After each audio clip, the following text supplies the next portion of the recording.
When my grandson Gulliver stood up at our family's quarterly board dinner, wine glass in hand, and announced that I was too old to understand modern business and should step aside for the next generation, I didn't gasp or argue or storm out of the room. Instead, I calmly set down my fork, looked him directly in the eye, and began calculating exactly how I would take control of Meridian Industries, the textile empire my late husband had built from a single fabric shop, the company my son Anton now ran, and the business Gulliver assumed would one day be his inheritance. Before we jump back in, tell us where you're tuning in from, and if this story touches you, make sure you're subscribed, because tomorrow I've saved something extra special for you. The dining room at Anton's estate in Burlington, Vermont, had never felt so cold despite the roaring fireplace. The mahogany table, imported from England 40 years ago when Meridian first expanded internationally, gleamed under the crystal chandelier. Around it sat the key players in what I now realize was a carefully orchestrated coup. My son Anton, his wife Candace, their 28-year-old son Gulliver, and Emma, the young business consultant Anton had hired 6 months earlier. What was supposed to be our traditional quarterly family meeting, a practice I'd instituted when my husband, Harold, passed 5 years ago, had become something else entirely. The agenda, usually focused on Meridian's performance and strategic planning, had taken an unexpected turn when Gulliver cleared his throat and stood. "Grandmother Abigail," he began, his voice carrying the confidence of someone who'd never been truly challenged. "I think it's time we address the elephant in the room." I folded my hands in my lap, maintaining the composure that had served me well through 43 years of marriage to a demanding entrepreneur, and 25 years of quietly managing Meridian's finances while Harold took public credit for our success. "And what elephant might that be, dear?" I asked, though something in his tone had already set off alarm bells I'd learned to trust over 7 decades of life. Gulliver exchanged glances with his parents and Emma before continuing. "The textile industry has evolved dramatically. We're dealing with global supply chains, digital marketing, sustainable manufacturing practices, and complex international trade regulations. These aren't concepts that someone from your generation can fully grasp." The room fell silent, except for the gentle crackling of the fire. Candace stared at her wine glass. Anton shifted uncomfortably in his chair, unable to meet my eyes. Emma, barely 30 with her MBA still fresh on her wall, watched with barely concealed anticipation. "I see," I said quietly. "And what exactly are you proposing?" "I think it's time you stepped back from active involvement in company decisions," Gulliver continued, his confidence growing with each word. "You've earned a comfortable retirement. Let the younger generation handle the complexities of modern business." What he didn't know, what none of them knew, was that I had spent the previous 3 months quietly investigating some concerning financial patterns I'd noticed in Meridian's quarterly reports. What he couldn't have imagined was that his dismissive words would give me the perfect cover to dig deeper into what I suspected was serious mismanagement, if not outright fraud. "You think I'm too old to understand," I repeated slowly, savoring each word. How fascinating. In that moment, I made a choice that would define everything that followed. I could have defended myself, could have listed my MBA from Dartmouth, my previous career as a certified public accountant, or my role in growing Meridian from Harold's small fabric shop into a $200 million company. I could have mentioned that I still read 3 business publications daily, attended industry conferences quarterly, and maintained relationships with textile manufacturers across 4 continents. Instead, I smiled. "You know what, Gulliver? You might be right." The surprise on his face was almost comical. He'd clearly prepared for an argument, not capitulation. "I think perhaps I have been holding on to old ways of thinking," I continued, reaching for my water, glass with steady hands. "Maybe it is time for fresh perspectives to guide Meridian's future." Anton finally looked up, relief washing over his features. "Mom, We're not trying to push you out entirely. You'll always be family, always be welcome. Of course, I interrupted gently. Family dinner invitations and holiday gatherings. How thoughtful. What they interpreted as hurt resignation was actually strategic calculation. If they wanted me to step back, I would step back, right into the shadows where I could investigate the anomalies I'd discovered without their knowledge. As the conversation continued around me, with Gulliver outlining his vision for modernizing Meridian's operations and Emma nodding approvingly at his proposals, I was already 3 moves ahead. The discrepancies I'd noticed in our supply chain, costs, the unusual consulting fees being paid to a company I'd never heard of, the inventory numbers that didn't quite align with our production reports. I'd raised these concerns with Anton privately 2 months ago, but he'd dismissed them as accounting adjustments and suggested I was overcomplicating things. Now I understood why. The last thing they wanted was the company's co-founder asking difficult questions about financial irregularities. But they'd made a critical error in their assessment of this old woman. They saw someone clinging to the past, unable to adapt to modern business realities. What they failed to recognize was someone with 5 decades of business experience, a network of industry contacts built over half a century, and the patience that comes with age to plan carefully before striking. As Emma launched into a presentation about digital transformation strategies and sustainable supply chain optimization, buzzwords that apparently proved their generational superiority, I was mentally cataloging every detail I would need to investigate, every contact I would need to call, every document I would need to review. By the time dinner ended and we moved to the library for coffee, I had already decided on my next steps. First, I would visit our longtime attorney, Kurt Brennan, who had handled Meridian's legal affairs since before Gulliver was born. Then I would reach out to Donald Price, our former CFO who had retired 6 months ago, coincidentally just before Emma joined the company.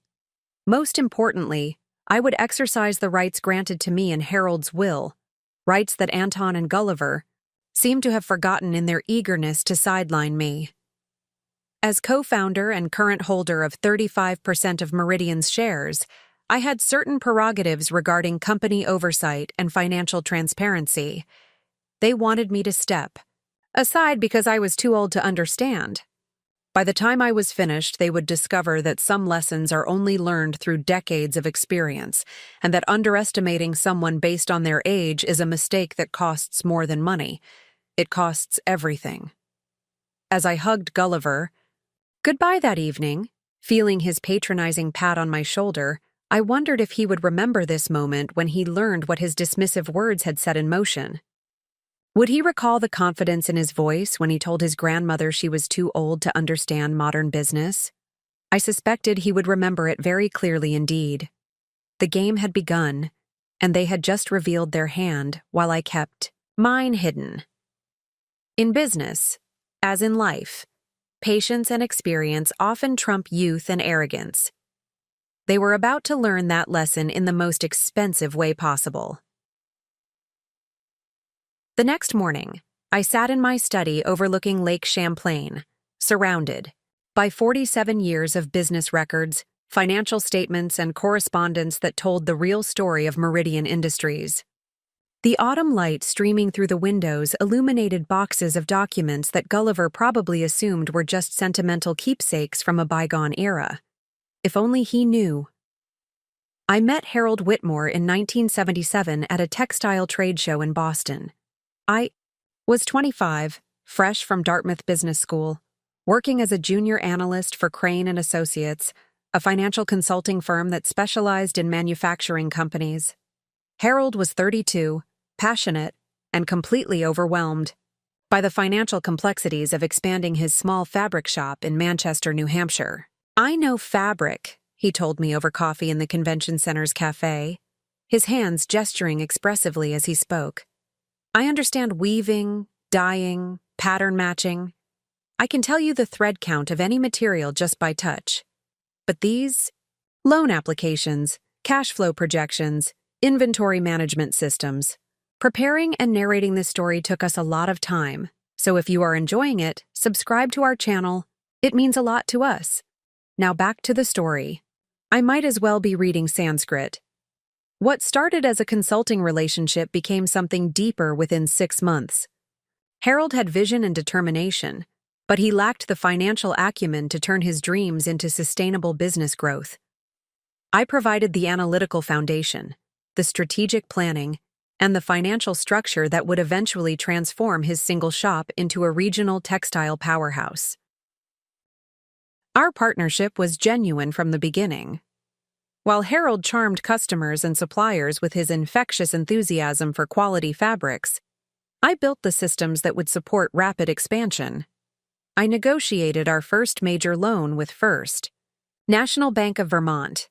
I established relationships with cotton growers in Georgia and wool suppliers in Montana. I designed the inventory management system that allowed us to scale from serving local seamstresses to supplying furniture manufacturers across New England. When Anton was born in 1982, I was 8 months pregnant and still reviewing purchase orders from my hospital bed.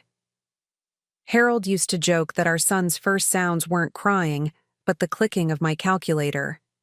What he didn't joke about, what he acknowledged privately in quiet moments, was that Meridian's success was as much mine as his. By 1985, we had 3 manufacturing facilities and 47 employees. By 1990, we were supplying textiles to automotive manufacturers in Detroit and home goods companies in California. Harold's name was on the letterhead and his signature on the contracts, but my fingerprints were on every financial decision, every strategic expansion, every major partnership that built Meridian into what it became. The textile industry in those days was a gentleman's club, where wives were expected to host dinner parties and attend charity galas, not analyze profit margins, and negotiate supply contracts. I learned to navigate that world carefully, contributing my expertise through Harold while he received the public credit. It wasn't ideal, but it was effective. The first red flag appeared on a Tuesday morning in March, 6 months before Gulliver's devastating dinner pronouncement. I was reviewing Meridian's February financial statements when I noticed something that made me reach for my reading glasses and look again. Our raw cotton costs had increased by 12% compared to the same period the previous year. In isolation, this wouldn't have been alarming. Commodity prices fluctuate, and the textile industry is particularly sensitive to agricultural market conditions. But I had maintained relationships with our primary cotton suppliers for over 2 decades, and I knew the market had actually been relatively stable through the winter months. I called Robert Chen at Low Country Cotton, our largest supplier in South Carolina. Robert's father had started the business, and I had negotiated our first contract with them in 1989. Over the years, our families had developed a friendship that extended beyond business. Abigail. Robert's voice carried genuine warmth when he answered my call. "How are you? I haven't heard from you since Christmas." After exchanging pleasantries, I steered the conversation toward business. "I'm calling because I'm looking at our February invoice, and I wanted to make sure there wasn't an error. The pricing seems higher than I expected given current market conditions." There was a pause on the other end of the line. "Abigail, I haven't prepared an invoice for Meridian since September. Your purchasing department told me they were consolidating suppliers and would be working with larger operations that could offer better volume discounts." My pen stopped moving across the legal pad where I'd been taking notes. "I'm sorry. Could you repeat that?" "Your new purchasing manager, Emma, I think her name was, called in September. She was very professional, very appreciative of our long relationship, but explained that Meridian was shifting to a more centralized procurement strategy. She said you'd probably want to call me personally to thank me for our years of partnership." I felt my chest tighten, and I never called. "Well, I figured you were busy with other things. Emma mentioned you were stepping back from day-to-day operations. To be honest, I was a little hurt that we didn't get a proper goodbye after all these years, but I understood business is business." After I hung up, I sat in my study staring at the February invoice that showed a charge from Southeastern Agricultural Solutions, a company I'd never heard of, for cotton we'd apparently purchased at above-market rates from a supplier we'd never used. To replace a longtime partner who thought I had deliberately ended our relationship without a word of explanation. I spent the rest of that day making calls to other suppliers. The story was remarkably consistent. Between August and October of the previous year, Emma had contacted our wool supplier in Montana, our synthetic fiber vendor in North Carolina, and our dye supplier in Massachusetts. In each case, she had professionally and courteously terminated relationships that had lasted decades, explaining that Meridian was optimizing its supply chain and consolidating vendor relationships for better efficiency. The new suppliers all had official-sounding names and apparently competitive pricing, but when I tried to research them online, I found minimal information. Corporate websites with stock photos and generic descriptions of their services, but no history, no customer testimonials, no detailed information about their facilities or capabilities. What troubled me most wasn't just the supplier changes. Companies did sometimes need to renegotiate vendor relationships. What bothered me was that these decisions had been made without consulting me, despite my decades of experience with these relationships and my official position on Meridian's board. More troubling still was the fact that the terminations had been done in my name, creating the impression that I had personally decided to end relationships with people who considered me a friend as well as a business partner. When I raised these concerns with Anton the following week, his response was dismissive but revealing. "Mom, I appreciate your concern, but Emma is modernizing our procurement processes. These old supplier relationships were based on personal connections rather than optimal business terms. We're saving significant money with our new vendor partnerships." "How significant?" I asked, pulling out the February financial statements. "Because according to these numbers, our material costs have increased, not decreased." Anton barely glanced at the documents. "Those are just temporary adjustments as we transition. Emma assures me the long-term savings will be substantial. Besides, managing vendor relationships is operational, not strategic. That's exactly the kind of detail work you should be delegating now that you're focusing on bigger picture issues." It was the first time my son had explicitly suggested that my involvement in financial oversight was inappropriate, and the dismissal stung more than I wanted to admit. But it also clarified something important. The supplier changes weren't mistakes or miscommunications. They were part of a deliberate strategy to limit my access to operational information and my influence over company decisions. The morning after Gulliver's pronouncement, I woke at 5:30, as I had every day for the past 40 years. But instead of my usual routine of coffee and the Wall Street Journal, I sat at my kitchen table with a yellow legal pad and began making lists. First list, everything I knew about the financial irregularities I'd discovered. Second list, everyone who might have information I needed. Third list, my legal rights as a shareholder and board member that Anton and Emma might have forgotten in their eagerness to sideline me. By 7 o'clock, I had filled 8 pages with methodical notes and cross-references. By 8 o'clock, I was dressed in my navy blue suit, the one I'd worn to important business meetings for the past decade, and driving toward downtown Burlington. Kurt Brennan's law office occupied the top floor of a converted Victorian mansion, overlooking the university campus. I had called him the night before, simply saying I needed legal advice on some family business matters.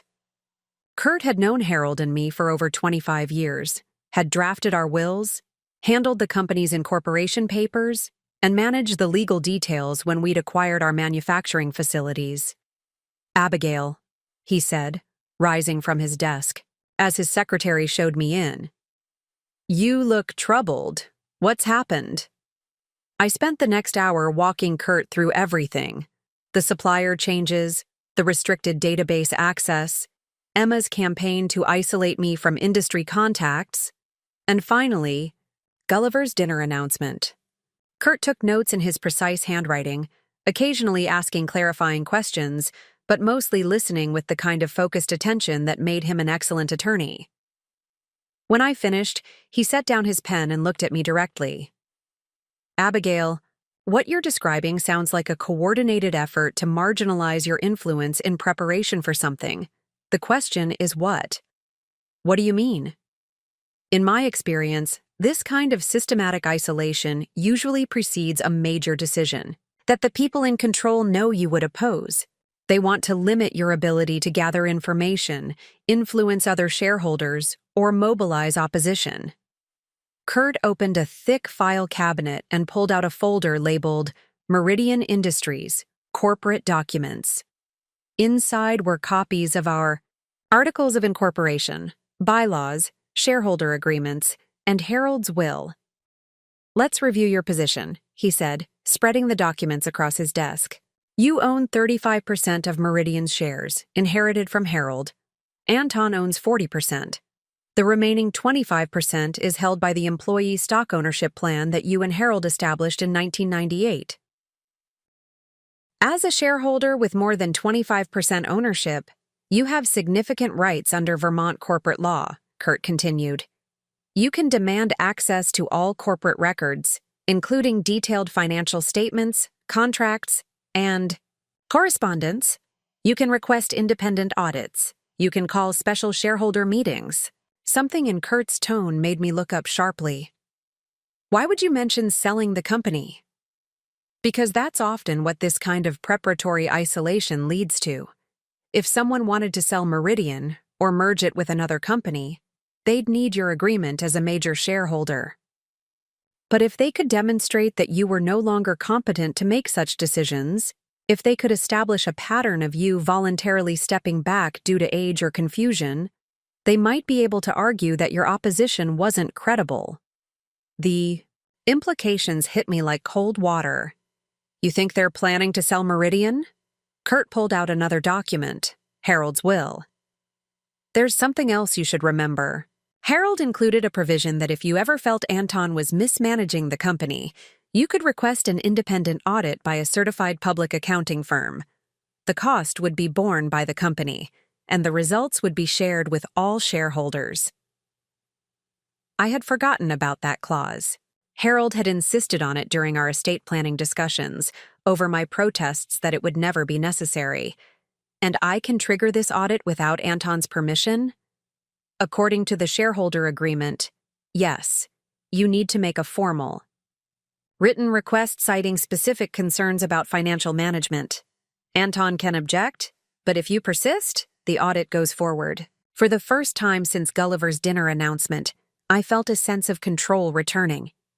They had underestimated my legal position, just as they had underestimated my understanding of business fundamentals. We spent another hour outlining my next steps. Kurt would prepare a formal audit request that afternoon, citing specific concerns about vendor relationships, consulting fees, and financial reporting practices. He would also send a letter to Anton asserting my rights to full financial disclosure and demanding restoration of my database access. Meanwhile, I would begin my own investigation, starting with Donald Price, our former CFO, who had retired conveniently just before Emma's arrival. My phone rang as I pulled into my driveway. The caller ID showed Donald Price's number. Abigail. Donald's voice carried an urgency I'd rarely heard from our former CFO. I've been hoping you'd call. We need to talk about what's been happening at Meridian since I left. Are you available to meet today? What kind of things, Donald? The kind of things that could destroy everything you and Harold built. The kind of things that made me retire 6 months earlier than I'd planned because I couldn't be part of what Emma was asking me to do. Donald Price chose the parking lot of Shelburne Farms for our meeting, a sprawling agricultural preserve overlooking Lake Champlain where tourists came to see heritage livestock and buy artisanal cheese. It was the last place anyone from Meridian would think to look for a clandestine business discussion. I found Donald sitting on a bench near the cheesemaking facility, his silver hair catching the late afternoon sunlight. At 68, he looked older than when he'd retired 6 months ago. The stress lines around his eyes suggested his departure from Meridian hadn't been as voluntary as Anton had led me to believe. "Abigail," he said, standing as I approached. "Thank you for coming. I wasn't sure you'd want to hear what I have to say." "Donald, we've worked together for 15 years. I've always wanted to hear what you have to say. The question is why you felt you couldn't tell me before now." He gestured toward the bench, and we sat overlooking the pastoral scene that seemed incongruous with the conversation we were about to have. Because Emma made it clear that discussions about financial irregularities would be viewed as disloyalty to Anton. She suggested that questioning her recommendations might indicate I was becoming resistant to change. The euphemism hung in the air between us. Resistant to change or resistant to fraud? Donald's expression confirmed what I'd suspected. Emma presented her initiatives as modernization efforts, digital payment systems, automated vendor management, streamlined reporting structures. On the surface, everything sounded reasonable. It was only when I started seeing the actual numbers that I realized what was really happening. He pulled a manila folder from his jacket, documents he'd clearly been carrying around since our phone conversation. I made copies before I left. I probably shouldn't have, but I knew someday someone would need to see this evidence. The first document was a vendor payment summary showing the consulting fees I'd noticed earlier. But Donald's records revealed details my restricted database access hadn't shown me. The payments to Emma's consulting company had started small, $5,000, monthly for strategic planning services. But they had escalated dramatically over 6 months, reaching $25,000 monthly by the time Donald retired. $25,000 a month for consulting? I asked. What kind of consulting justifies that expense? That's what I asked Anton when I reviewed the payments for approval. He said Emma was providing specialized expertise in supply chain optimization and digital transformation. He said the investment would pay for itself through cost savings. But the savings never materialized. Worse than that. Donald flipped to the next document. The vendor consolidation Emma orchestrated actually increased our costs across the board.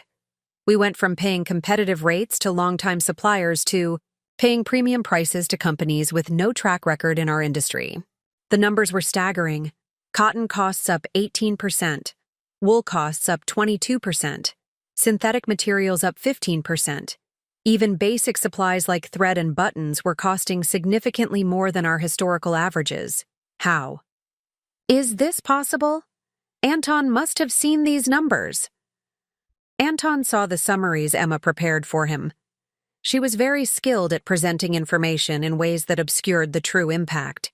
She'd show cost increases as market adjustments and attribute savings to efficiency improvements that never actually materialized.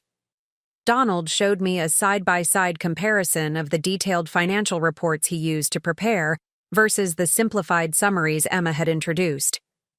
The simplified version showed overall profitability remaining stable, but the detailed analysis revealed that our profit margins were being maintained only by raising prices to customers, a strategy that couldn't continue indefinitely without losing market share. "Donald, this looks like systematic looting.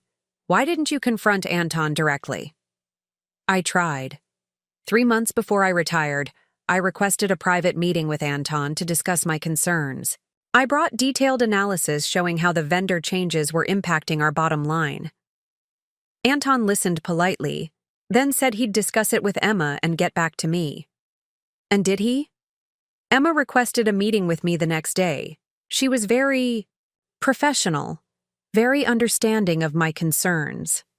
She explained that the transition costs were temporary, that the new systems needed time to optimize, that resistance to change was natural in someone approaching retirement age.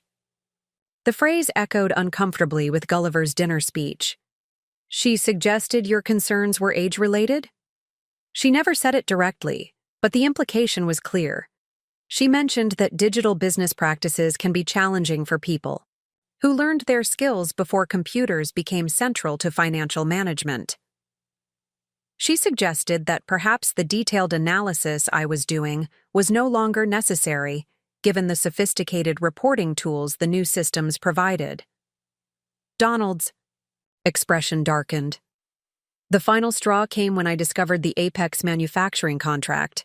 He handed me another document, a purchase agreement for $180,000 worth of specialized weaving equipment from a company called Apex Manufacturing Solutions.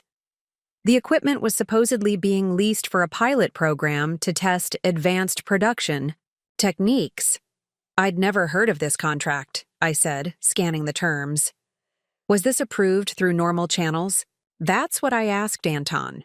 He said Emma had identified an opportunity to test new manufacturing processes that could significantly improve our efficiency. The lease payments were structured as consulting fees to avoid the capital approval process that would normally be required for equipment purchases. Consulting fees for equipment rental? Emma explained it as a technology consulting arrangement with integrated equipment provision. She said it was a modern approach that provided more flexibility than traditional leasing. Donald pulled out his phone and showed me a photograph he'd taken of the manufacturing floor. Here's the problem. I visited our facility 2 weeks before I retired to see this revolutionary new equipment. There was nothing there. No new machinery, no pilot program, no advanced production techniques. The implications were staggering. We had paid $180,000 for equipment that didn't exist, to a company that might not exist, for a pilot program that was never implemented. When I brought this to Anton's attention, he said there had been delays in delivery and installation. Emma assured him the equipment would be operational within the month. That was 6 months ago. And you retired rather than pursue it further? Donald was quiet for a long moment, watching the tourists photographing heritage chickens in the distance. Emma made it clear that continuing to question approved vendor relationships could be construed as insubordination. She suggested that someone in my position, approaching retirement age, set in traditional ways of doing business, might not be the right fit for Meridian's evolving culture. She forced you out. She created an environment where leaving seemed like the only option that preserved my professional reputation. And I'm ashamed to say I took it. Donald closed the folder and handed it to me. But I kept the documentation, because I knew someday the truth would come out. Emma's too smart to steal small amounts over a long period. She's setting up something big, something that will require your signature or approval as a major shareholder. What kind of something? My guess? A sale or merger that puts a significant amount of money in her pocket while destroying everything. You and Harold built. The vendor consolidation, the consulting fees, the equipment fraud. It's all designed to make Meridian look less profitable and more difficult to manage than it actually is. The pieces were clicking into place. Lower profitability would justify a lower sale price. Complex vendor relationships and operational challenges would make an outside buyer more dependent on Emma's expertise to manage the transition. She's positioning herself as indispensable to any potential buyer, while simultaneously devaluing the company she's supposed to be improving. Donald nodded grimly. And if you object to the sale terms, she can point to months of evidence that you're out of touch with modern business practices, resistant to necessary changes, and unable to understand the complexities of current operations. As we walked back to our cars, Donald's revelations had transformed my understanding of what I was facing. This wasn't just financial mismanagement or generational conflict. This was a sophisticated fraud designed to steal the company Harold and I had spent 47 years building. But Emma had made one critical error in her calculations. She had assumed that isolating me from information would prevent me from understanding what was happening. What she hadn't counted on was my ability to rebuild that network of information through relationships she couldn't control. Donald's documentation provided the evidence I needed. Kurt's legal expertise had given me the tools to demand answers. Now I needed to understand who else might be involved and what their ultimate plan actually was. The investigation was just beginning. 3 days after my meeting with Donald, I was sitting in my study at dawn, surrounded by financial documents and legal pads filled with notes, when my phone rang. The caller ID showed a number I didn't recognize, but the voice was familiar. Mrs. Whitmore? This is Sarah Martinez from Consolidated Textile Holdings. I apologize for calling so early, but I wanted to reach you before you heard about this from someone else. Consolidated Textile Holdings was one of the largest textile conglomerates in North America, the kind of company that acquired smaller manufacturers to achieve economies of scale, usually followed by factory closures and job eliminations. What would I be hearing about, Sarah? We received a very interesting call yesterday from someone claiming to represent Meridian Industries. A Ms. Emma Caldwell contacted our acquisitions department to discuss a potential sale of your company. The words hit me like a physical blow. I set down my coffee cup carefully, my hand trembling slightly. A potential sale? According to Ms. Caldwell, Meridian's board has authorized preliminary discussions about a possible acquisition. She indicated that the current ownership structure was complicated, but that she had authority to begin confidential negotiations on behalf of the company. I closed my eyes, feeling the pieces of Emma's plan clicking into place with devastating clarity. Sarah, I need to be absolutely clear about something.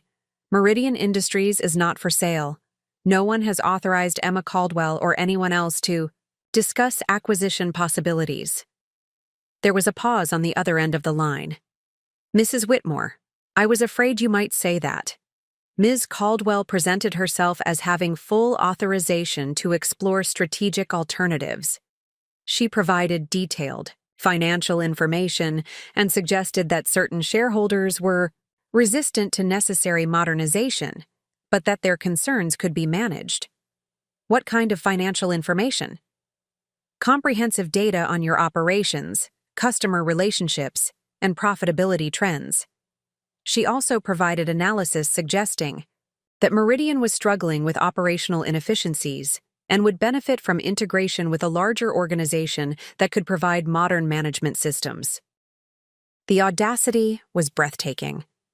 Emma had not only misrepresented her authority to negotiate on Meridian's behalf, but she had painted the company I'd helped build as a struggling operation in need of rescue. Sarah, would you be willing to provide me with copies of whatever materials Emma shared with you? I'm not sure that would be appropriate, given the confidential nature. Sarah, I'm the co-founder of Meridian Industries and currently hold 35% of the company's shares. If someone is misrepresenting our company to potential acquirers without proper authorization, I have a right to know exactly what they're saying. Another pause. Mrs. Whitmore, given what you've told me, I think you should see these materials. Can you come to our offices in Boston today? 4 hours later, I was sitting in a conference room on the 32nd floor of a glass tower overlooking Boston Harbor, reviewing a presentation that made my blood boil. Emma's materials portrayed Meridian as a company in decline, struggling with outdated systems, inefficient operations, and aging leadership resistant to necessary changes. The financial projections showed declining profitability over the next 3 years, unless significant operational restructuring was implemented. But what made the betrayal complete was Emma's positioning of herself as the solution to Meridian's supposed problems. Her presentation included a detailed biography highlighting her successful transformation of our operations, her expertise in legacy textile operations, and her ability to bridge generational gaps in family-owned businesses. She's essentially selling herself along with your company, Sarah observed as I finished reviewing the documents. The acquisition proposal includes a 5-year consulting agreement for Ms. Caldwell at $300,000 annually, plus equity participation in the combined entity.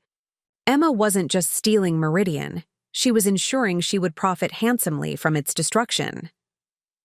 There's something else, Sarah continued, pulling out another document. Ms. Caldwell mentioned that while the current ownership structure included some family members who might be emotionally attached to maintaining independence, she was confident that practical business considerations would prevail. Meaning what, exactly? She suggested that certain shareholders lacked the expertise to evaluate complex business decisions, and that their opposition to a sale could be overcome through proper education about market realities. The condescension was unmistakable. Emma had told potential buyers that I was too old and incompetent to make rational decisions about Meridian's future. Sarah, I need to ask you something important. Based on these materials, what kind of offer were you considering? Sarah consulted. Her notes. Given the operational challenges Ms. Caldwell described and the projected profitability decline, we were thinking somewhere in the range of $85 to $95 million for the entire company. I almost laughed at the absurdity. Meridian's actual value, based on our legitimate financial performance and market position, was easily double that figure. Emma's campaign of operational sabotage had successfully created the appearance of a struggling company worth significantly less than its true value. And what would happen to Meridian's employees under your acquisition plan? We'd probably consolidate manufacturing operations with our existing facilities. Vermont's production costs are relatively high, and we could achieve better efficiency by moving operations to our plants in North Carolina and Tennessee. We estimated workforce reductions of about 60% over 18 months. Over 100 families would lose their jobs so that Emma could collect her consulting fees and equity participation. As I drove back to Vermont that afternoon, my phone rang constantly. First Kurt, wanting an update on my meeting. Then Donald, asking if I'd learned anything new. Finally, a call that surprised me, Chloe Henderson, who managed our employee stock ownership plan. Mrs. Whitmore, I hope I'm not overstepping, but I wanted you to know that Emma approached me yesterday about the ESOP shares. The employee stock ownership plan held 25% of Meridian's shares, the swing votes that could determine any major decision requiring shareholder approval. What did she want to discuss? She said there might be strategic opportunities coming up that would require employee shareholder approval. She wanted to know about the voting procedures and whether I thought the employees would support decisions. That prioritized long-term financial security over emotional attachments to current operations. Emma was testing whether she could secure the employee shares to support a sale over my objections. Chloe, did she mention anything specific about these strategic opportunities? Not directly, but she asked a lot of questions about employee concerns regarding job security and retirement benefits. She seemed to be gauging whether financial incentives might influence how people voted. The final piece of Emma's strategy was becoming clear. She planned to present the sale as being in the employee's best interests, immediate cash payments through the ESOP distribution versus uncertain long-term prospects under current management. Chloe, I need you to know that no strategic decisions are currently under consideration by Meridian's board. If Emma or anyone else suggests otherwise, please contact me immediately. Mrs. Whitmore, can I ask you something? Is everything okay? With the company? Some of the employees are worried about all the changes Emma's been making, and now these questions about strategic opportunities. The company is fine, Chloe, but there are some issues with how those changes have been implemented that I'm currently investigating. I promise you'll know more soon. That evening, I sat in my study reviewing everything I'd learned. Emma's plan was sophisticated and nearly complete. She had systematically increased Meridian's operating costs while creating the appearance of modernization, isolated me from information and relationships that would allow me to detect the fraud, positioned herself as indispensable to potential buyers while devaluing the company, begun testing employee support for a sale that would eliminate most of their jobs, misrepresented her authority to negotiate on Meridian's behalf. The only element she still needed was shareholder approval for the sale. With Anton's 40% and the employee's 25%, she could potentially overcome my 35% opposition, if she could convince the employees that selling was in their best interests. But Emma had made one critical error. She had moved too quickly on the buyer discussions, revealing her plan before she had secured all the pieces she needed. Now I knew exactly what I was fighting, and I had evidence of fraud that went far beyond simple mismanagement. Emma hadn't just betrayed Meridian, she had committed multiple felonies in the process. The question was no longer whether I could stop her.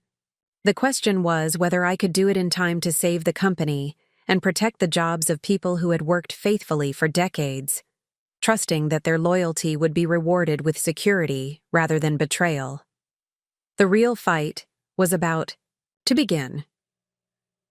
The call came at 11 o'clock that night, just as I was finally trying to fall asleep after hours of reviewing Emma's acquisition materials. The number was unfamiliar, but the voice was young and nervous. "Mrs. Whitmore? This is Jake Morrison from Meridian's IT department. I'm sorry to call so late, but I didn't know who else to talk to." Jake was 26, fresh out of college, and had been managing our computer systems for about 2 years. He was quiet, competent, and exactly the kind of person who usually stayed out of office politics. "What's wrong, Jake?" "I think I've been helping Emma do something that isn't right, and I didn't realize it until tonight. Can we meet somewhere tomorrow? Somewhere away from the office?" We arranged to meet at a coffee shop in Montpelier the next morning. Jake arrived looking like he hadn't slept, clutching a laptop bag and glancing around nervously. "Mrs. Whitmore, I need you to know that I never intended to help anyone hurt the company. When Emma asked me to pull financial data and customer information, she said it was for strategic planning and efficiency analysis." He opened his laptop and pulled up a series of files. Customer contracts, supplier agreements, employee records, detailed financial reports going back 5 years. She said Anton needed comprehensive information to make informed decisions about modernizing our operations. That sounds reasonable on the surface. That's what I thought too. But last night, Emma accidentally forwarded me an email chain that she meant to send to someone else. Jake's hands trembled slightly as he navigated to his email.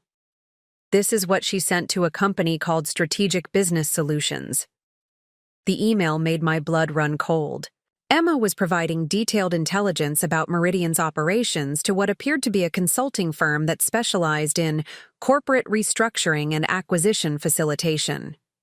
Jake's most important revelation came when he showed me the email addresses Emma had been communicating with. Several messages had been sent to an account belonging to someone named G. Mitchell at strategicbs.com. "Jake, do you know who G. Mitchell is?" I Googled the email address. It belongs to Gulliver Mitchell, who apparently works for Strategic Business Solutions as a junior associate.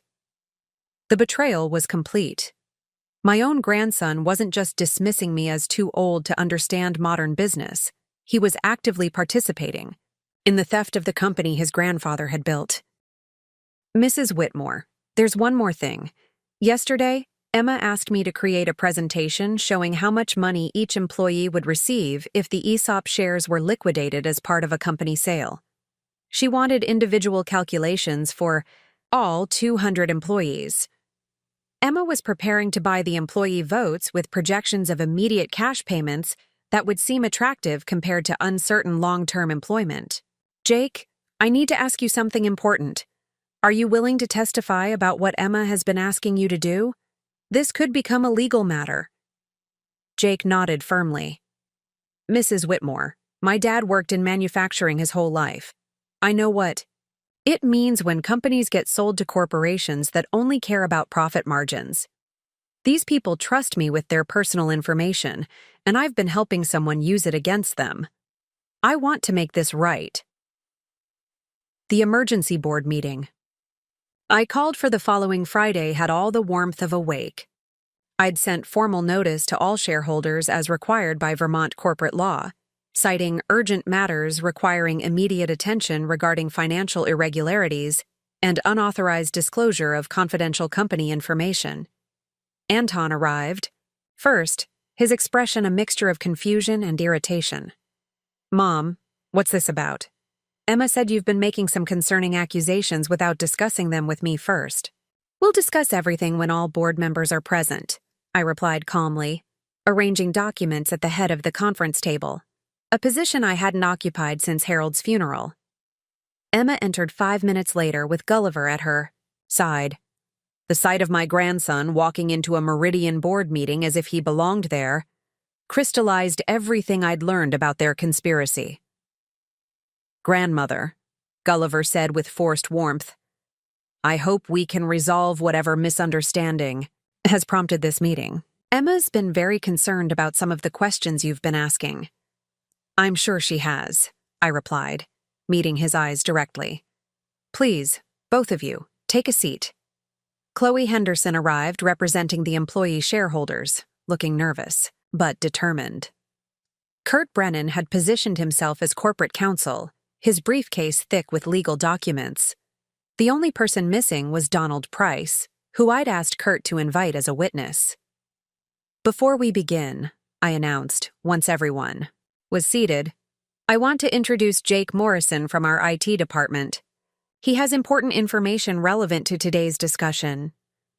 Jake sat quietly beside Kurt, his laptop open and ready. I could see his hands trembling slightly, but his expression was resolute. "The purpose of this meeting," I began, "is to address systematic financial fraud, unauthorized disclosure of confidential information, and misrepresentation of corporate authority that threatens the very existence of this company." Anton started to interrupt, but I held up my hand. "You'll have plenty of opportunity to respond. First, you need to understand what's been happening under your leadership." I methodically presented the evidence. Donald's documentation of inflated consulting fees and phantom equipment purchases, Sarah Martinez's materials showing Emma's unauthorized negotiations with Consolidated Textile Holdings, Jake's records of confidential data being shared with Strategic Business Solutions. With each revelation, Emma's composed expression became more strained. Gulliver had gone pale when I mentioned his email address in the Strategic Business Solutions communications. "Furthermore," I continued, "I have evidence that Emma has been preparing to manipulate employee shareholder votes by presenting misleading projections about ESOP liquidation benefits." Chloe gasped audibly. "You mean the questions about employee financial security weren't hypothetical?" "No, Chloe. Emma was calculating how much money employees would receive if Meridian were sold at the artificially depressed valuation she's been creating through operational sabotage." Anton finally found his voice. "This is impossible. Emma has been modernizing our operations, improving efficiency. Emma has been systematically defrauding this company." I cut him off. "The efficiency improvements have increased our costs by over 20%. The modernization has been preparation for a sale that would eliminate 60% of our workforce." I turned to face Emma directly. "Would you like to explain why you've been representing yourself as authorized to negotiate the sale of Meridian Industries to potential buyers?" Emma's mask finally slipped. "Abigail, you're clearly confused about normal business practices. Strategic planning involves exploring various scenarios, including scenarios where you receive $300,000 annually for 5 years plus equity participation in the acquiring company." The room fell silent. Emma's career as a sophisticated corporate manipulator was over, but she wasn't finished fighting.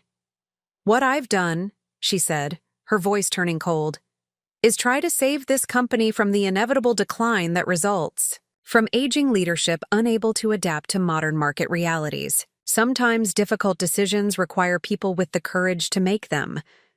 "Difficult decisions," I repeated slowly. "Or criminal fraud." Emma stood abruptly. "I don't have to listen to accusations from someone whose own son recognizes isn't competent to evaluate complex business decisions." She looked pointedly at Anton, waiting for him to support her defense. But Anton was staring at the financial documents spread across the table, finally understanding the scope of what had been done in his name. "Anton," Emma pressed, "tell your mother that these accusations are the result of her inability to understand modern business practices. Anton looked up slowly, and for the first time in years, I saw my son clearly. Not the overconfident MBA graduate, but the frightened man who had been manipulated by someone far more ruthless than he'd ever imagined. "Emma," he said quietly, "did you really try to sell our company without board authorization?" The question hung in the air like a sword about to fall. Emma's silence stretched for 30 seconds that felt like an eternity. When she finally spoke, her voice carried the cold precision of someone who had nothing left to lose. "Yes, I explored strategic alternatives for this company. Someone had to, since the current leadership seems incapable of recognizing that Meridian is slowly dying under outdated management practices." The admission hung in the air like a confession at a murder trial. Chloe Henderson gasped audibly, and even Gulliver seemed stunned by Emma's decision to abandon all pretense. "Emma," Anton said slowly, "you told me those meetings were about operational consulting, not selling the company. I told you what you needed to hear to avoid another year of paralyzed decision-making. This company needs decisive leadership, not endless family debates about sentiment and tradition." I remained calm, though my heart was racing. Emma, under Vermont corporate law, attempting to sell or negotiate the sale of a company without proper authorization is a felony. Sharing confidential corporate information with potential buyers compounds that crime. "Prove it in court," Emma shot back. "I'll claim everything I did was authorized by the CEO. She looked directly at Anton. Unless Anton wants to admit he was too incompetent to understand what his own consultant was doing. It was a masterful final manipulation, putting Anton in a position where defending himself would require admitting he had authorized her actions, making him complicit in the fraud. But Anton surprised everyone, including himself. "No, Emma. I won't lie to protect you or myself. I trusted you, and you used that trust to commit crimes against my family's company." Emma's composure finally cracked completely. "Your family's company? This business would have been bankrupt within 5 years under your mother's backward-looking management. I was trying to save something from the inevitable collapse." "By stealing it," Kurt Brennan interjected quietly. "The legal term for what you've done is corporate theft and fraud." Emma turned her fury on me. "You think you've won something here, Abigail? You've destroyed any chance this company had for survival. Without the acquisition, Meridian will struggle for years before finally failing. You've condemned every employee to unemployment just to preserve your ego." "On the contrary," I replied, standing and moving to the whiteboard where Harold used to sketch production flow charts during our early planning sessions. "I've saved them from immediate unemployment under your plan, and I'm about to offer them something better than either your theft or the status quo." I began writing on the board. Financial projections based on Meridian's actual performance without Emma's artificial cost increases, market opportunities we could pursue with honest operational data, growth plans that built on our genuine strengths, rather than fictional modernization. With Emma's consulting fees eliminated, our vendor relationships restored to their previous terms, and our actual operational costs transparent, Meridian is not only financially healthy, it's positioned for significant growth. Jake Morrison spoke up for the first time during the meeting. "Mrs. Whitmore, I've been reviewing the systems Emma had me modify. If we restore the original supplier relationships and eliminate the artificial cost increases, our profit margins would improve by approximately 30% within 6 months. Emma laughed bitterly. "You're all living in a fantasy. The textile industry is consolidating. Small companies like Meridian can't compete with global manufacturers. I was offering you a graceful exit from an impossible situation." "Emma," Chloe said firmly, "you were offering to destroy people's livelihoods for your personal profit. There's nothing graceful about fraud." I returned to my seat and faced the group. This brings us to the decisions we need to make today. First, Emma's employment with Meridian Industries is terminated immediately for cause. All consulting fees paid to her company will be recovered through legal action. Emma stood abruptly.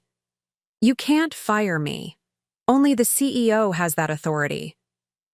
Actually, Anton said quietly, the CEO just exercised that authority. You're fired, Emma. Security will escort you out. For the first time since I'd known her, Emma looked genuinely surprised. She had counted on Anton's weakness, his dependence on her expertise, his fear of confronting difficult situations. And second, I continued, I'm calling for a vote of no confidence in Anton's leadership as CEO. Now it was Anton's turn to look stunned. Mom, I know I made mistakes, but Anton, you allowed a consultant to systematically defraud this company for months. You dismissed legitimate concerns from your CFO and your mother. You nearly allowed the family business to be stolen through your negligence. Gulliver finally found his voice. Grandmother, you can't be serious. Anton may have been deceived, but he's still family. I looked at my grandson, this young man who had participated in a scheme to steal his grandfather's legacy, and felt a sadness deeper than anger. Gulliver, you work for Strategic Business Solutions, the company that was helping Emma prepare for Meridian's acquisition. You've been part of this fraud from the beginning. You have no standing to comment on family loyalty. The room fell silent as the full scope of the betrayal became clear to everyone. My own grandson had been working to destroy the company his grandfather built, all while lecturing me about being too old to understand modern business. The motion before us, I announced, is whether to remove Anton as CEO and install new leadership capable of rebuilding what has been damaged. All in favor? Kurt raised his hand immediately, followed by Chloe representing the employee shareholders.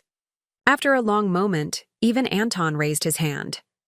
I abstain, Gulliver said quietly. The motion passes. Anton's tenure as CEO is terminated effective immediately. I stood and faced the group. I'm accepting the position of CEO of Meridian Industries, effective immediately. My first acts will be to file criminal charges against Emma Caldwell for corporate fraud, to notify all potential buyers that any negotiations were unauthorized and fraudulent, and to begin the process of rebuilding the company my husband and I created. Emma, who had been standing in shocked silence, finally headed toward the door. You'll regret this, Abigail. This company will fail, and you'll have destroyed your family in the process. No, Emma, I replied calmly. I've saved my family by removing the people who were destroying it.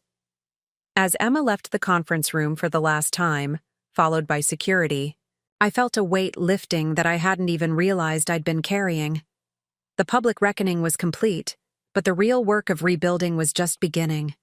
The first week as CEO of Meridian Industries felt like performing surgery on a patient who was still awake. Every day brought new discoveries of damage Emma had inflicted on operations I'd helped build over 4 decades. My initial priority was damage control. I called Robert Chen at Low Country Cotton personally to explain what had happened and to negotiate the restoration of our partnership. The conversation was awkward, but ultimately successful. Robert's family had valued our relationship too much to hold Emma's deception against us permanently. Abigail, he said after I'd explained the situation, I wondered why you would end our partnership so abruptly. It didn't seem like you. I'm glad to know I was right. Similar conversations with our wool supplier in Montana and our dye company in Massachusetts led to renewed contracts at our historical rates. Within 2 weeks, our material costs had dropped by 22%, simply by returning to legitimate vendor relationships. The financial recovery was surprisingly swift, but the human cost was more complex. I called an all-hands meeting on my second Monday as CEO to address the rumors and uncertainty that had been spreading through the workforce. I know many of you have questions about recent changes in leadership, I began, looking out at 200 faces in our main production facility. You deserve to know exactly what happened and what it means for your future at Meridian. I explained Emma's fraud in terms everyone could understand, how she had been preparing to sell the company to a buyer who would eliminate most of their jobs, how she had been stealing money through fake consulting contracts, how the modernization efforts had actually been designed to make Meridian look less valuable than it really was. Some of you may be wondering why Anton isn't here today, I continued. My son made serious errors in judgment that allowed this fraud to continue. He has taken a leave of absence to consider his future with the company. The questions came quickly. Would there be layoffs? Was the company really financially stable? Could they trust that I wouldn't sell Meridian to the highest bidder? Let me be absolutely clear, I said. Meridian Industries is not for sale. It never was, despite what Emma tried to arrange. This company was built to last for generations, and that's exactly what it's going to do. Maria Santos, who had worked in our weaving department for 18 years, raised her hand. Mrs. Whitmore, with respect, you're 72 years old. What happens when you retire again? It was a fair question that deserved an honest answer. Maria, I'm not planning to retire anytime soon, but when I do step down, it will be to someone who shares our values and commitment to preserving jobs, not someone looking to maximize profit by eliminating them. Jake Morrison, who had been instrumental in exposing Emma's crimes, approached me after the meeting. Mrs. Whitmore, the FBI called this morning. They want to interview me about the data sharing and the falsified records. The federal investigation had moved quickly once Kurt filed our criminal complaint. Emma's sophisticated fraud had caught the attention of the FBI's white-collar crime unit, particularly her misrepresentation to potential buyers and her theft of trade secrets. Are you prepared for that, Jake? Yes, ma'am. I've documented everything, and I want to see this through. Mrs. Whitmore, can I ask you something? Are you really planning to stay as CEO long-term, or is this temporary until you find someone else? I looked at this young man who had risked his career to do the right thing, who represented the kind of employee Harold and I had always hoped to attract and retain. Jake, that depends partly on whether people like you are willing to help me rebuild what Emma damaged. I need a new CFO to replace Donald, a new head of operations to implement legitimate efficiency improvements, and people throughout the organization who understand that integrity isn't just a nice idea, it's a business necessity. What about your family? I mean, Anton and Gulliver? I had been asking myself the same question. Anton had retreated to his house, reportedly spending his days walking the property and reconsidering his life choices. Gulliver had returned to New York, though Kurt had warned him he might face questioning as part of the FBI investigation. Jake, I've learned that family loyalty can't override business ethics. Anton may earn back a role at Meridian someday, but only if he demonstrates genuine understanding of what went wrong and why. As for Gulliver, I paused, thinking about my grandson's role in the conspiracy. Some bridges can be repaired, and some can't. Time will tell which category this falls into. The conversation was interrupted by my assistant announcing that Donald Price was on the phone. Abigail, Donald said when I picked up. I've been thinking about our conversation at Shelburne Farms. Would you consider having me come back as interim CFO while you search for a permanent replacement? I feel some responsibility for not stopping Emma earlier. Donald, you tried to stop her and got forced out for your efforts. But yes, I'd very much like your help cleaning up this mess. The rebuilding wasn't just about financial systems and vendor relationships. It was about restoring the culture Harold and I had tried to create. A place where people could build careers, where honest work was valued, where short-term profits never trumped long-term sustainability. By the end of my first month, Meridian's financial position had stabilized. Our costs were down, our vendor relationships were restored, and our production efficiency was improving without Emma's artificial complications. More importantly, the fear and uncertainty that had permeated the workforce under Emma's influence was giving way to cautious optimism. People were beginning to believe that their jobs were secure, that their contributions mattered, that the company they had helped build would survive and thrive. The hardest part wasn't the business recovery. It was learning to lead publicly, after decades of influence from behind the scenes. But at 72, I was discovering that some lessons are worth learning, regardless of age. 1 year after Gulliver told me I was too old to understand modern business, I stood at the podium in Meridian's main conference room addressing our annual shareholder meeting. The numbers on the screen behind me told a story of remarkable recovery. Revenue, up 38%. Profit margins at historic highs. Employee satisfaction scores at their highest levels in company history. Zero debt. A waiting list of companies wanting to partner with us. When I assumed the CEO position 14 months ago, I began, looking out at the assembled shareholders, employees, and board members. Many people wondered whether someone my age could effectively lead a modern manufacturing company. Gentle laughter rippled through the audience. Emma's prediction of inevitable failure had become an industry case study in how assumptions about age and competence could blind people to actual capability. The answer, it turns out, depends on whether you define modern as incorporating the MIA's latest buzzwords and technology, or as building sustainable value through ethical business practices. Donald Price, now our permanent CFO, had compiled impressive metrics about our transformation.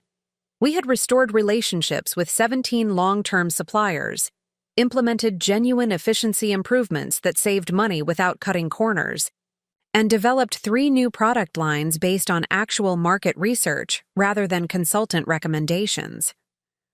More importantly, we had become an employer of choice in Vermont's manufacturing sector. Our voluntary turnover rate had dropped to nearly zero, and we had a waiting list of qualified candidates for every opening. I want to thank everyone who chose integrity over convenience during our crisis, I continued.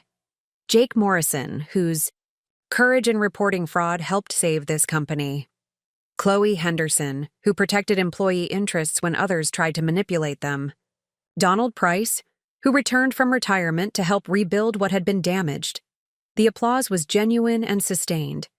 These people had risked their careers to do the right thing when doing the wrong thing would have been easier. I also want to address the question many of you have been asking: what happens next? Who will lead Meridian when I eventually step down? I had spent months considering this question, interviewing candidates, and developing succession plans that would preserve the culture Harold and I had worked to create. I'm pleased to announce that Jake Morrison has accepted the position of Chief Operating Officer, effective immediately. He will work with our board to develop his skills for eventual succession to the CEO role.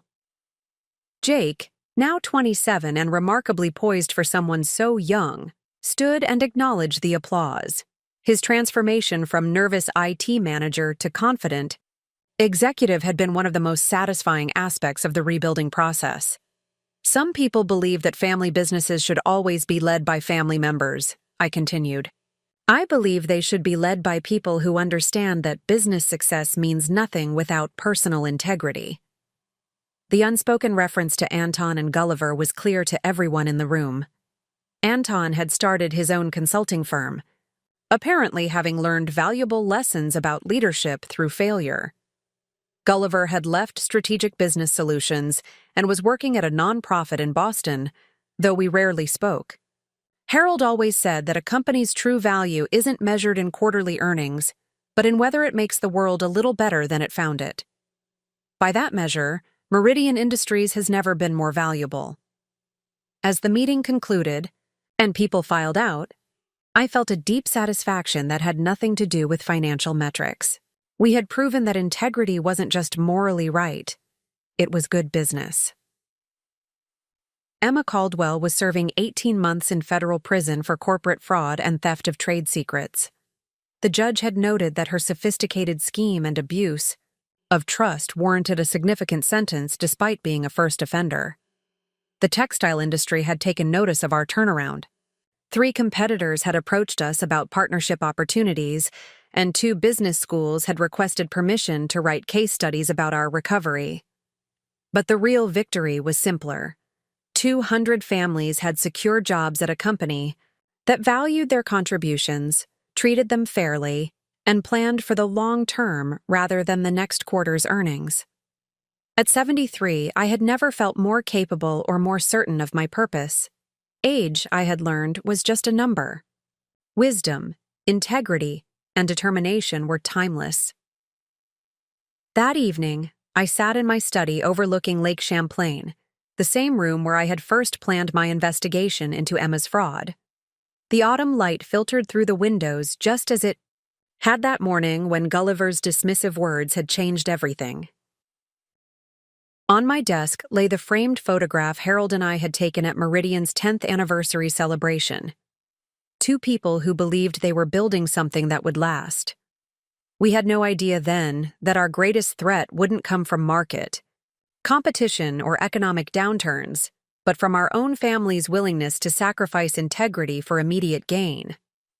My phone rang, interrupting my reflection.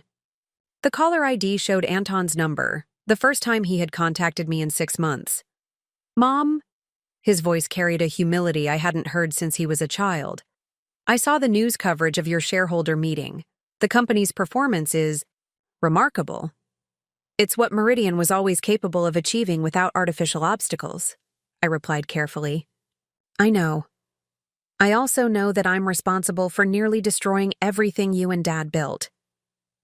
I wanted you to know that I understand that now." I waited, sensing there was more he needed to say. "I've been thinking about what you told me during the board meeting. That family loyalty can't override business ethics. You were right. I let my need to appear competent blind me to what was actually happening. Anton, the hardest lesson any leader learns is that good intentions don't excuse poor judgment. What matters now is what you do with that knowledge. I'm not asking to come back to Meridian. I know I haven't earned that right, and may never earn it. But I wanted you to know that I'm proud of what you've accomplished, and I'm sorry it took losing everything for me to understand what Dad was trying to teach me about leadership." After we hung up, I walked to the window and looked out at the mountains. Harold used to say that the view from our house reminded him why we lived in Vermont, the permanence of natural beauty in a world of constant change. Gulliver's words that, "night at dinner, too old to understand," had been intended to diminish me. Instead, they had revealed something I hadn't fully appreciated, that age brings not just experience, but the confidence to act on principle even when the cost is high. Thought about Jake Morrison, now learning to lead with the kind of integrity that Harold would have admired, about the 200 families whose livelihoods were secure because someone had been willing to fight for what was right, about the suppliers and customers who had learned that business relationships built on trust could survive even sophisticated attempts to destroy them. The textile industry would remember Emma Caldwell as a cautionary tale about corporate fraud. But I hoped they would remember Meridian Industries as proof that ethical leadership wasn't just morally superior, it was more profitable, more sustainable, and more fulfilling than any alternative. At 73, I had learned that being told you're too old to understand modern business might actually be the highest compliment anyone could pay you. It suggested you still believed in principles that transcended the latest trends in management theory. Tomorrow would bring new challenges, new decisions, new opportunities to choose between what was easy and what was right. But tonight, sitting in the study where this journey had begun, I felt the deep satisfaction that comes from knowing you fought the right fight and won it in the right way. Some lessons, I reflected, are truly timeless, and some victories are worth any price. That evening, I sat in my study overlooking Lake Champlain, the same room where I had first planned my investigation into Emma's fraud. The autumn light filtered through the windows, just as it had that morning when Gulliver's dismissive words had changed everything. On my desk lay the framed photograph Harold and I had taken at Meridian's 10th anniversary celebration. Two people who believed they were building something that would last. We had no idea then that our greatest threat wouldn't come from market competition or economic downturns, but from our own family's willingness to sacrifice integrity for immediate gain. My Phone rang, interrupting my reflection.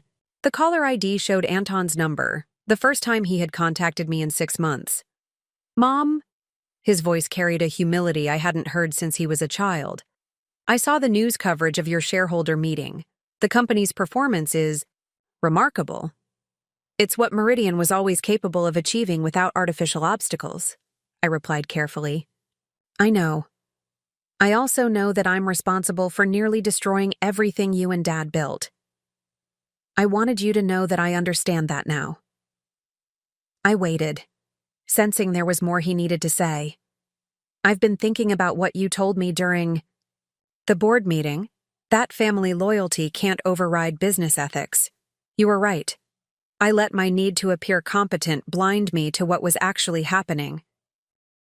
"Anton, the hardest lesson any leader learns is that good intentions don't excuse poor judgment.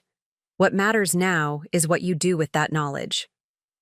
I'm not asking to come back to Meridian. I know I haven't earned that right, and may never earn it. But I wanted you to know that I'm proud of what you've accomplished, and I'm sorry it took losing everything for me to understand what Dad was trying to teach me about leadership." After we hung up, I walked to the window and looked out at the mountains. Harold used to say that the view from our house reminded him why we lived in Vermont, the permanence of natural beauty in a world of constant change. Gulliver's words that night at dinner, too old to understand, had been intended to diminish me. Instead, they had revealed something I hadn't fully appreciated, that age brings not just experience, but the confidence to act on principle even when the cost is high. I thought about Jake Morrison, now learning to lead with the kind of integrity that Harold would have admired. About the 200 families whose livelihoods were secure because someone had been willing to fight for what was right. About the suppliers and customers who had learned that business relationships built on trust could survive even sophisticated attempts to destroy them. The textile industry would remember Emma Caldwell as a cautionary tale about corporate fraud. But I hoped they would remember Meridian Industries as proof that ethical leadership wasn't just morally superior. It was more profitable, more sustainable, and more fulfilling than any alternative. At 73, I had learned that being told you're too old to understand modern business might actually be the highest compliment anyone could pay you. It suggested you still believed in principles that transcended the latest trends in management theory. Tomorrow would bring new challenges, new decisions, new opportunities to choose between what was easy and what was right. But tonight, sitting in the study where this journey had begun, I felt the deep satisfaction that comes from knowing you've fought the right fight and won it in the right way. Some lessons, I reflected, are truly timeless, and some victories are worth any price. Up next, you've got 2 more standout stories right on your screen. If this one hit the mark, you won't want to pass these up. Just click and check them out. And don't forget to subscribe and turn on the notification bell so you don't miss any upload from us.